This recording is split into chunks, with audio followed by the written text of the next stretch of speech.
وهذا شهر عظمته وكرمته وشرفته وفضلته على الشهور. السلام علیکم ورحمۃ اللہ وبرکاتہ. اعوذ باللہ من الشیطان الرجیم. بسم اللہ الرحمن الرحیم. الحمد للہ رب العالمین والصلاة والسلام علی سیدنا و نبینا و حبیب الہنا وطبیب نفوسنا بالقاسم المصطفى محمد وعلى آلہ الاطیبین الاطہرین المنتجبین المطہرین المعصومین المظلومین الہداة المہدیین والہماة المستضعفین لا سیما بقیۃ اللہ فی الارضین ولا حول ولا قوة الا باللہ العلی العظیم. قال اللہ تبارک و تعالی فجعلهم جزازا الا کبیرا لهم لعلهم الیہ یرجعون. سورہ انبیاء کی آیت ہے یہ. حضرت ابراہیم کا تذکرہ ایک ایمانی تذکرہ ہے. حضرت ابراہیم کی جو مجاہدت تھی وہ بت پرستی کے فکر سے باہر لے کر آئیں لوگوں کو. توڑنا کسی بت کو یہ بڑی بات نہیں ہے، لیکن بت پرستی کے فکر سے انہیں باہر لانا یہ بڑی بات ہے. جیسا انسان گناہ کرتا ہے، ایڈکٹ ہو جاتا ہے کسی گناہ کا اور چھوڑ دیتا ہے، چھوڑ کے ایک طویل مدت ہو گئی، یہ گناہ چھوڑنا بڑی بات نہیں ہے، اس لیے کہ دوبارہ گناہ سے کنیکٹ ہو سکتا ہے انسان. اصل معاملہ کہاں پر ہے؟ اصل معاملہ ذہن میں، کہ گناہ پرستی سے دور ہو جائے انسان، ذہن سے گناہ کو دور کرے. جو لذت انسان کے اندر گناہ کی پائی جاتی ہے سوچنے سے، یہ لذت جب تک رہے گی وہ گناہ کے پاس جائے گا. نعوذ باللہ اگر کوئی شراب خوار انسان ارادہ کر لے کہ میں آج سے شراب نہیں پیوں گا، شراب چھوڑ دیا، ایک دن چھوڑا، 2 دن، 3 دن، 10 دن ہو گئے، پھر 1 مہینہ ہو گیا، 2 مہینے ہو گئے، شراب تو اس نے چھوڑ دیا. لیکن اصل بات یہ ہے کہ یہ دیکھنا ہے کہ اس کے ذہن سے شراب چھوٹا یا نہیں چھوٹا، اس کے ذہن سے شراب کی جو گندگی ہے وہ دور ہوئی یا نہیں ہوئی. کسی بھی گناہ کو ذہن میں جب آئے تو دیکھو کہ لذت پیدا ہو رہی ہے نہیں ہو رہی ہے. لذت اگر پیدا ہو رہی ہے تو گناہ نہیں چھوٹا، یعنی گناہ چھوٹ گیا ہے. فکر گناہ کبھی بھی آپ کو اس گناہ کی طرف لے کر جا سکتی ہے، دوبارہ انسان شکار ہو سکتا ہے اس گناہ کو. استغفار زیادہ کرنا چاہیے. سب سے بڑی چیز یہ ہے ذہن کنٹرول میں آ جائے، گناہ پرستی سے دور ہو جائے انسان. ابراہیم کا سب سے بڑا مشن حضرت ابراہیم کا یہ رہا کہ لوگوں کے ذہنوں سے بت پرستی کو دور کیا جائے. یعنی جو لوگوں کے ذہنوں میں ہے بتوں کی پوجا کرنا، اس کو دور کیا جائے.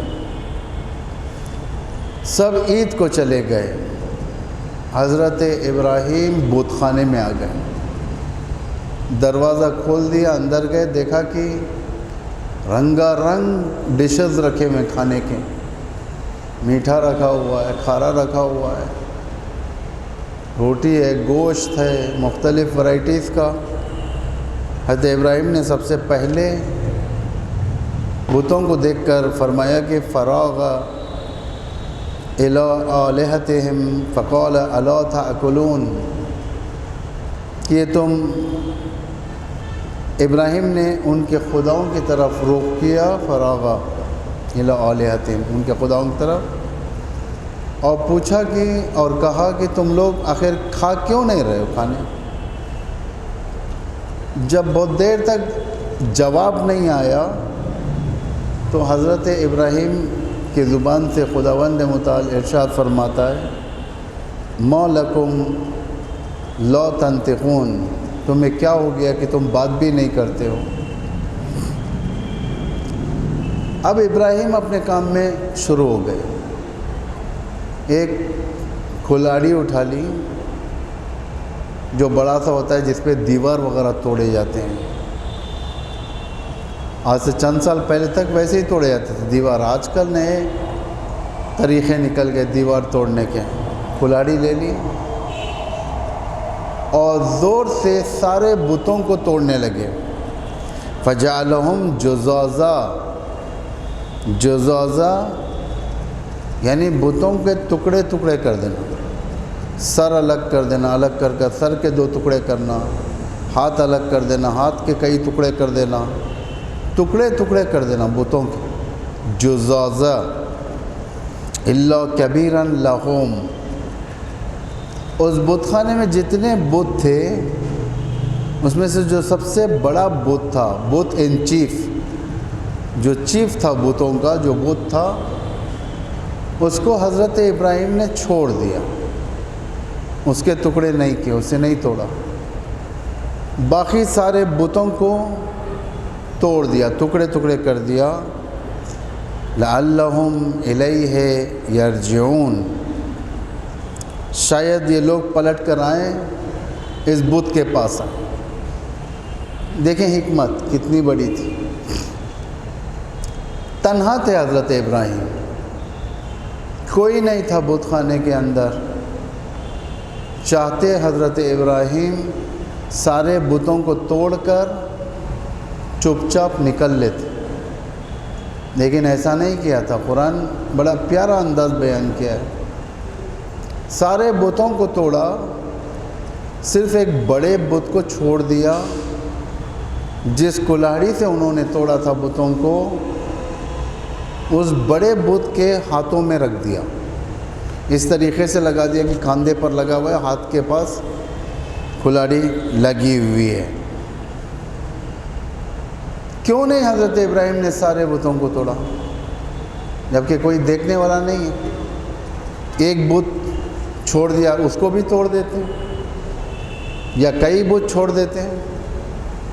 نہیں، یہاں فلسفہ ہے، اللہ کا نبی ہے یہ۔ کوئی کام اللہ کے انبیاء حکمت سے خالی نہیں ہوتی، کسی بھی کام میں، ہر کام میں خدائی حکمت ہوتی ہے انبیاء کی، ہر کام میں۔ آپ یہ نہیں کہہ سکتے کہ فلاں نبی کچھ نہیں جانتے، فلاں نبی کچھ نہیں جانتے، ہر نبی کے پاس حکمت الہی ہے۔ کبھی انبیاء کو اللہ حکمت حاصل کرنے کے لیے دوسروں کے پاس بھیجتا ہے، تاکہ حکمت، تاکہ جانے رہیں۔ حضرت موسیٰ کو جب توریت دی گئی تھی، تورات جو مقدس کتاب ہے، یعنی آسمانی کتب میں سے ایک کتاب ہے یہ، موسیٰ کے اندر ایک عجب سا آنے لگا۔ عجب یعنی غرور، لیکن ہمارے غرور میں اور انبیاء کے غرور میں زمین آسمان کا فرق ہے۔ ہمارا غرور انبیاء اور اماموں سے جا کر نہیں ملا سکتے، ان کا الگ ہوتا ہے وہ، لیکن وہ بھی آنا ان کے لیے عیب ہے، ترک اولا جسے کہا جاتا ہے، ترک اولا۔ انبیاء کا حال سفید لباس کی طرح ہے، اس میں سے ایک چھوٹا سا بھی ایک خطرہ بھی پڑ جائے رنگ تو سب کو دکھ کر آ جاتا ہے، ہمارا ایسا نہیں ہے، بہت سارے دھبے ہوتے ہیں کپڑوں پر، ایک چار اور پڑ جائیں تو کوئی حرج نہیں۔ عجب تو خدا نے جبرائیل سے کہا جبرائیل جاؤ میرے بندے موسیٰ کو بچاؤ، اس کے اندر عجب آ چکا ہے، اسے ہلاکت سے بچاؤ۔ حضرت جبرائیل آئے،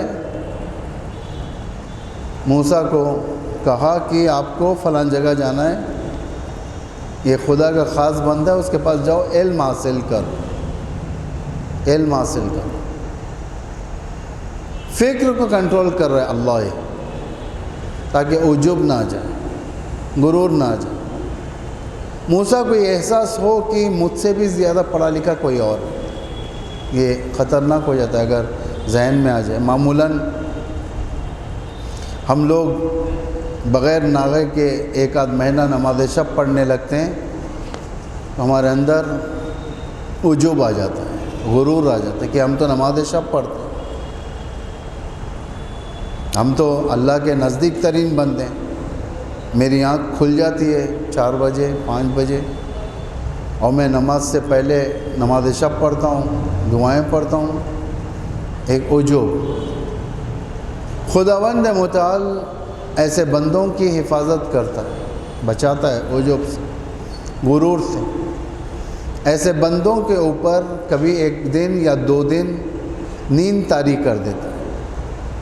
نیند جب آنکھ کھلتی ہے دیکھا کہ فجر گزر چکی، سورج آ چکا ہے اوپر، بہت دیر سے اٹھا، یہ ملامت کرنے لگتا ہے اپنے آپ پر، یہ میں نے کیا کر دیا، میں نے کیا کر دیا، مجھے نہیں کرنا چاہیے تھا، اڑ جانا چاہیے تھا۔ جو ملامت، جو اندر سرزنش کرتا ہے، جو اپنے آپ کی مذمت کرتا ہے، اس وقت خدا اس بندے پر فخر کرتا ہے، کہتا ہے کہ دیکھ تو منحرف ہونے جا رہا تھا، میں نے تجھے بچا لیا۔ عجب تیرے اندر آ رہا تھا، غرور آ رہا تھا، غرور۔ کس چیز کا غرور تھا؟ بڑی بڑی عبادتوں کا غرور، خطرناک غرور ہے، خطرناک غرور ہے۔ کبھی انسان گناہ کرے، گناہ کبیرہ بھی خدا نخواستہ اگر انسان انجام دے اور اس کے دل میں اللہ کے ذات پر بھروسہ ہو کہ وہ معاف کرنے والا ہے، یقیناً معاف کر دے گا اللہ۔ یہ بھروسہ جو اس کی مہربانیت پر، اس کے رحمانیت پر، اس کے رحیم ہونے پر جو انسان کو بھروسہ ہوتا ہے، اس بھروسے کی بنا پر اللہ معاف کر دیتا ہے۔ لیکن ایگو جو ہوتا ہے اندر انسان کہ ہاں میں پابندی سے نماز پڑھتا ہوں، ارے میں پابندی سے غریبوں کا خیال کرتا ہوں، جو ایگو ہوتا ہے یہ انسان کو ختم کر دیتا، مار دیتا ہے انسان، اللہ سے دور کر دیتا ہے، کیونکہ یہ باطل کرائے اپنے اعمال کو ختم کروا دے۔ سب چیز کا کنٹرول فکر ہے، آپ جس طریقے سے سیٹنگ کریں گے اپنے فکر کی اس طریقے سے ہو۔ اگر فکر کی سیٹنگ غیر اخلاص طریقے سے کیا آپ نے تو وہی ریاکاری آپ پر حکومت کرے گی۔ ولو آپ چھوڑ دیں، آپ گناہ چھوڑ دیں، ریاکاری چھوڑ دیں، لیکن ذہن میں رہے گا کوئی نہ کوئی دیکھے مجھے، ریاکار، دکھاوے کا عمل کرنے والا، اس لیے کہ فکر کنٹرول میں نہیں ہے۔ اگر حضرت ابراہیم بتوں کو توڑ دیتے، زمانہ کوئی جاہل زمانہ نہیں ہے، اور لوگ بت بنا لیتے، مثلا ایک بت خانے میں 100 بت ہیں، 100 بتوں کو حضرت ابراہیم نے توڑ دیا، ہو سکتا ہے اس کے دوسرا ہفتہ، دوسرا دن، تیسرا دن یہ بت پرست جا کر 100 کی جگہ 500 بت بنائے۔ وہ لوگ غرور میں آ جائیں گے، کہیں اچھا ہمارے بتوں کو توڑا گیا، ہم اس سے زیادہ بنائیں گے، اس بت خانے میں توڑا گیا، ہم سارے شہر میں ہمارے بتوں کو پھیلا دیں گے۔ غرور، انسان کے سامنے چیلنجز اگر آ جائے، انسان عقل کم استعمال کرتا ہے، جذبے زیادہ استعمال کرتا ہے، اس لیے بہت محتاط رہنا ہے، عقل پر کنٹرول رکھنا ہے سب سے بڑا۔ حضرت ابراہیم بت توڑنا نہیں چاہتے، بت پرستی کی فکر کو توڑنا چاہتے، یہ سب سے بڑی بات۔ اسی لیے ایک بت کو زندہ رکھا، ٹھہرا رکھا، اس کے ہاتھ میں کلاڑی دے دی کہ یہ لوگ جائیں، جانے کے بعد دیکھیں، اس کے بعد گیم ٹرن ہو جائے، پورا پاسا پلٹ جائے، بازی بدل جائے، کیونکہ لوگ احمق نہیں ہوتے، لوگوں کو احمق تصور کیا جاتا ہے، ورنہ لوگ احمق نہیں ہوتے۔ جو زندہ بت ہوتے ہیں، جو لوگ، بعض لوگ بھی ہوتے ہیں بت، جیسا شیطان میں لوگ بھی ہیں اور جن بھی ہیں۔ قرآن کہتا ہے کہ شیاطین من الانس والجن، شیاطین کس میں سے؟ انس میں سے بھی، جن میں سے بھی، ویسے بتوں میں سے بھی، پتھر میں سے بھی، انسانوں میں سے بھی بت اپنی پوجا کروانے چاہتے ہیں۔ لوگ چاہتے ہیں کہ لوگ ہماری پوجا کریں، میری پوجا کریں، میرے پاس پیسہ ہے، میرے پاس شہرت ہے، میرے پاس حکومت ہے، لوگ میری پوجا کریں۔ بیوقوف بناتے ہیں لوگوں کو، الیکشن میں بیوقوف بناتے ہیں، ان کے ذہنوں کو سمجھتے ہیں کہ ان کے غلام ہیں، دھوکہ دے کر سمجھتے ہیں کہ غلام ہیں۔ لوگ بیوقوف نہیں ہوتے۔ حضرت ابراہیم ان کے ذہنوں میں ایک کوشچن ایجاد کرنا چاہتے ہیں۔ اس کے بعد کیا ہوا جب یہ لوگ آئے؟ قالو، ان بت پرستوں نے جب یہ حالت دیکھی سارے بت خانے کی، ویران پڑا ہوا ہے، ٹوٹا ہوا ہے، سارے کے پتھر پھیلے پڑے ہوئے ہیں، جو کھانے رکھے ہوئے تھے اس کے اوپر بت گرے ہوئے ہیں۔ قالوا من فعل هذا بآلہتنا انہ لمن الظالمین، بت پرستوں نے کہا کہ ہمارے بتوں کی حالت یہ کس نے کی ہے، یہ بلا کس نے لے آئی ہے ان بتوں پر؟ یہ نہیں کہا بت پرستوں نے کس نے توڑا، بتوں کو کس نے توڑا، یہ نہیں کہا کہ یہ بلا کس نے لے کر آئی، یہ حالت کس نے کی ہے ان کی۔ ایک عجیب کیفیت تھی، کوہرام بپا ہو گیا بت پرستوں کے درمیان، ایک دوسرے سے چیمی گوئی چل رہی تھی کہ یہ کس نے کیا یہ حالت، ایسی حالت ہو گئی بتوں کی۔ یقیناً انہ لمن الظالمین، جس نے بھی کیا وہ ظالم ہے، وہ اسے پکڑ کر لانا چاہیے۔ کون کیا؟ ایک دوسرے سے کہنے لگے بھائی یہ انسلٹ کس نے کی، یہ بلا کس نے لائی؟ قالو، ان میں سے کسی نے کہا، بعض نے کہا سمعنا، ہم نے سنا ہے، فتن، ایک جوان مرد،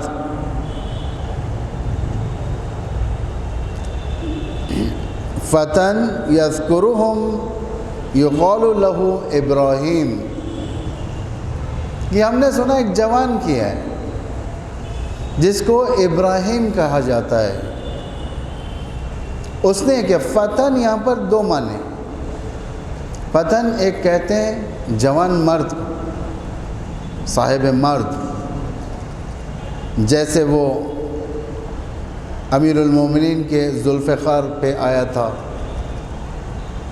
لا سیف الا ذوالفقار لا فتح الا علی، کہ نہیں ہے کوئی تلوار ذوالفقار سے ہٹ کر اور کوئی جوان مرد نہیں ہے علی سے ہٹ کر۔ فتح یہ لفظ قرآن میں بہت ہے، ایک تو فتح یہ، دوسرا سورہ کہف میں بھی آیا ہے، ہم الفتیۃ، وہ لوگ جوان تھے، اصحاب کہف کے بارے میں، وہ لوگ جوان تھے، جوان مرد، جبکہ اصحاب کہف جوان نہیں تھے، 25 پلس یا 30 کے بلو یا 35 کے اندر ایسے جوان نہیں تھے، لوگ 50-60 سے زیادہ تھے، بوڑھے تھے ہماری زبان میں، لیکن خدا نے انہیں جوان مرد کہا۔ جوان مرد اپنا ایمان بچانے والے کے ساتھ ساتھ جو ذہنی تحرکات میں فعال رہے، لوگوں کے ذہنوں کو بدلے، اسے کہتے ہیں فتح، اسے کہتے ہیں جوان مرد۔ دوسرا معنی یہاں پر نوجوان، حضرت ابراہیم 16-17 سال کے تھے جب یہ انقلابی کام انہوں نے انجام دیا، کافی جوان تھے، بتوں کو توڑ دیا 16-17 سال کی عمر میں۔ یقال لہ ابراہیم، یہ بتوں کو جس نے توڑا ہے اس کو ابراہیم کہا جاتا ہے۔ اب سب کے سامنے اکیوزڈ مشخص ہو گیا کہ اکیوزڈ اور کوئی نہیں، ابراہیم ہے، جو پہلے ہی کم و بیش انٹلیکچوئلز کے سامنے جا کر دین خدا کو پیش کیا کرتے تھے اور بت پرستی کے خلاف کہتے تھے۔ اس کے بعد والی آیت سورہ انبیاء کی آیتیں یہ سب جو پڑھ رہا ہوں میں، 57، 58، 59، 60، 61۔ قالوا فأتوا به على أعين الناس لعلهم يشهدون۔ ان لوگوں نے کہا کہ اچھا اب جو معلوم ہو گیا ہے اب اسے لوگوں کے سامنے لے کر آؤ۔ جب معلوم ہو گیا ابراہیم نے بے اصطلاح خوف یہ کرائم کمٹ کیا ہے، کہا کہ ابراہیم کو لے کر آؤ، مقدمے میں لا کر ٹھہرایا جائے، کورٹ میں بتوں کے سامنے ہی لا کر ٹھہرایا گیا۔ حضرت ابراہیم ٹھہرے ہوئے ہیں، بت پرست کے بڑے بڑے سرغنے ٹھہرے ہوئے ہیں، اور ایک بڑا بت ٹھہرا ہوا ہے، اس کے ہاتھ میں ایک کلہڑی رکھی ہوئی ہے۔ تو یہاں پر حضرت ابراہیم کو لا کر ٹھہرایا۔ جو میں نے پہلے کہا تھا، حضرت ابراہیم کا مقصد صرف بتوں کو توڑنا نہیں ہے، بتوں کو توڑنا آسان ہے، لیکن ذہن سے بت پرستی کو توڑنا بڑی بات ہے۔ ذہن، مائنڈ کنٹرول جسے کہا جاتا ہے، جب تک مائنڈ کنٹرول نہیں ہوگا انسان کا، کسی بھی چیز میں انسان اپنا نظریہ پیش نہیں کر سکتا، غلام رہے گا، ہمیشہ مائنڈ کنٹرول کا غلام رہے گا۔ اس لیے دنیا نے کافی حربے نکالے مائنڈ کنٹرول کے، ٹائم ٹیبل یا پروگرامز، بچوں کا مائنڈ کنٹرول کیسے کیا جائے، کارٹونز کے ذریعے سے کیا جائے، عورتوں کا مائنڈ کنٹرول کیسے کیا جائے، ٹیلی ویژن کے شوز اور سیریلز کے ذریعے سے، جوانوں کا مائنڈ کنٹرول کیسے کیا جائے، عشق بازی کے فلم اور ایکشن موویز کے ذریعے سے جوانوں، بڑوں کا ذہن کیسے کنٹرول کیا جائے، حکومتوں کے ذریعے سے، تجہیزات نظامی کے ذریعے سے، آرمی کے ذریعے سے، ہر چیز کا ایک مائنڈ کنٹرول سبجیکٹ دنیا نے پیش کیا ہے۔ قرآن خود ارشاد فرما رہا ہے اس چیز کو سورہ حدید میں، انما الحیات الدنیا لعب و لہو،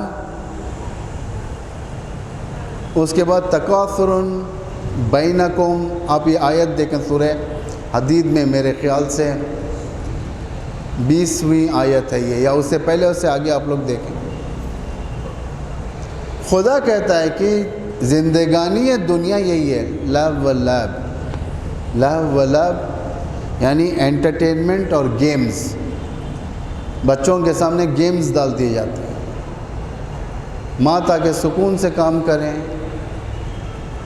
یا کوئی اور ٹیلی ویژن دیکھیں، سیریل دیکھیں یا گھر کا کام کریں۔ اب بچے کو کنٹرول کرنا ہے، اس میں موبائل میں ایک گیم ڈال کر دے دیا، کارٹون ڈال کر دے دیا، بچہ اسی میں رہ جاتا ہے، مائنڈ کنٹرول ہے۔ بکری ہوتی ہے اس کے ذریعے سے، ایک سپر مین کا اگر ایک کارٹون آ جائے ٹیلی ویژن پر. پہلے آتا تھا یہ. آج کل کے بچوں کے نئے کارٹونز ہیں کچھ یا نئے پروگرامز ہیں.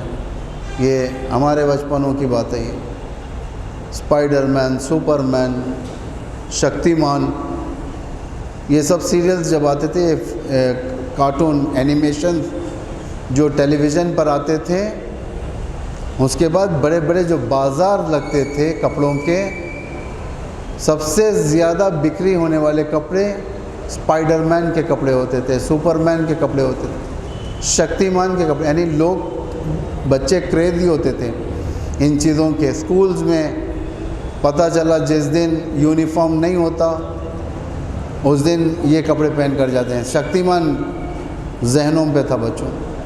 کئی بچوں نے ہلاک کر لیا اپنے آپ. وہ بیچارہ فلم کے اندر دوسرے مالے سے اچھلتا ہے، اوپر سے اچھلتا ہے، یہ فلیٹ کے دوسرے مالے سے اچھلے، نیچے گر کر مر گیا بچوں. Mind control. لعب واللہ. لائف کہتے ہیں انٹرٹینمنٹ.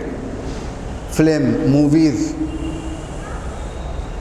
ایک ایسی مووی بنائے گی انسان 3 گھنٹے پتہ نہیں چلے گا، دیکھتا رہ جائے گا. Life, mind control.